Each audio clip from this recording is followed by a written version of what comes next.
Oman visa এবং প্রবাসীদের জন্য নতুন শ্রম আইনের সাম্প্রতিক পরিস্থিতি ও তথ্য নিচে সহজভাবে আলোচনা করা হলো। 1. ওমান ভিসা সংক্রান্ত সর্বশেষ আপডেট। ওয়ার্ক ভিসা চালুর উদ্যোগ। 2023 সাল থেকে অনথিভুক্ত বা অনিয়মিত কর্মীদের অগ্রাধিকার দিয়ে বৈধ করার লক্ষ্যে ওমান সরকার বাংলাদেশি সহ নির্দিষ্ট শ্রেণীর অদক্ষ ও আধাদক্ষ কর্মীদের জন্য নতুন কাজের ভিসা স্থগিত রেখেছিল। উচ্চ পর্যায়ের বৈঠক ও আশ্বাস।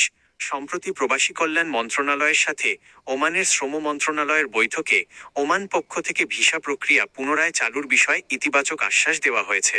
দক্ষ কর্মী যেমন ইঞ্জিনিয়ার, চিকিৎসক, নার্স ইত্যাদি প্রেরণের পাশাপাশি সাধারণ কাজের ভিসা পর্যালোচনার প্রক্রিয়া চলমান রয়েছে। আকামা ও ক্যাটাগরি চেঞ্জ। যেসব প্রবাসী ইতোমধ্যে বৈধভাবে ওমানে অবস্থান করছেন তাদের ক্ষেত্রে আকামা নবায়ন এবং নির্দিষ্ট শর্তে স্পন্সর বা ক্যাটাগরি পরিবর্তনের নিয়ম বহাল রয়েছে। 2. ওমানের নতুন শ্রম আইন ও ওমানাইজেশন। ওমান সরকার তাদের শ্রম আইন, লেবার ল এবং ওমানাইজেশন নীতির অধীনে প্রবাসীদের ক্ষেত্রে কয়েকটি গুরুত্বপূর্ণ নিয়ম বাস্তবায়ন করছে।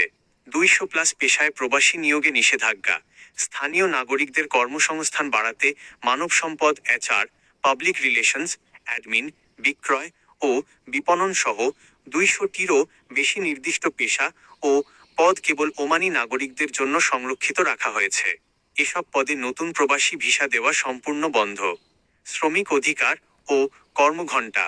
ওমানের শ্রম আইন অনুযায়ী সপ্তাহে সর্বোচ্চ 45 ঘন্টা, দৈনিক 9 ঘন্টা কাজ এবং সপ্তাহে 2 দিন ছুটির বিধান রাখা হয়েছে।